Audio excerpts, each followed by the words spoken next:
రుద్రుడు ప్రళయరుద్రుడై మండిపడి తన జడము తీసి మంత్రించగా వీరభద్రుడు ఆవిర్భవించాడు. భూత ప్రేత పిశాచ గణాలను వెంట పెట్టుకుని వెళ్ళి యజ్ఞశాల ధ్వంసం చేసి దక్షుడు శిరస్సు ఖండించి తిరిగి వచ్చేశాడు.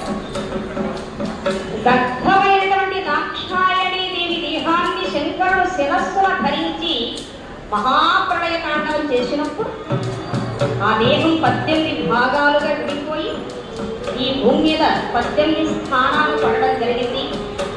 అదే ఈనాటి అష్టాదశ శక్తిపీఠాలై పవిత్ర ప్రసిద్ధ పుణ్యక్షేత్రాలై పరిఢవిల్లుతూ ఉన్నాయి.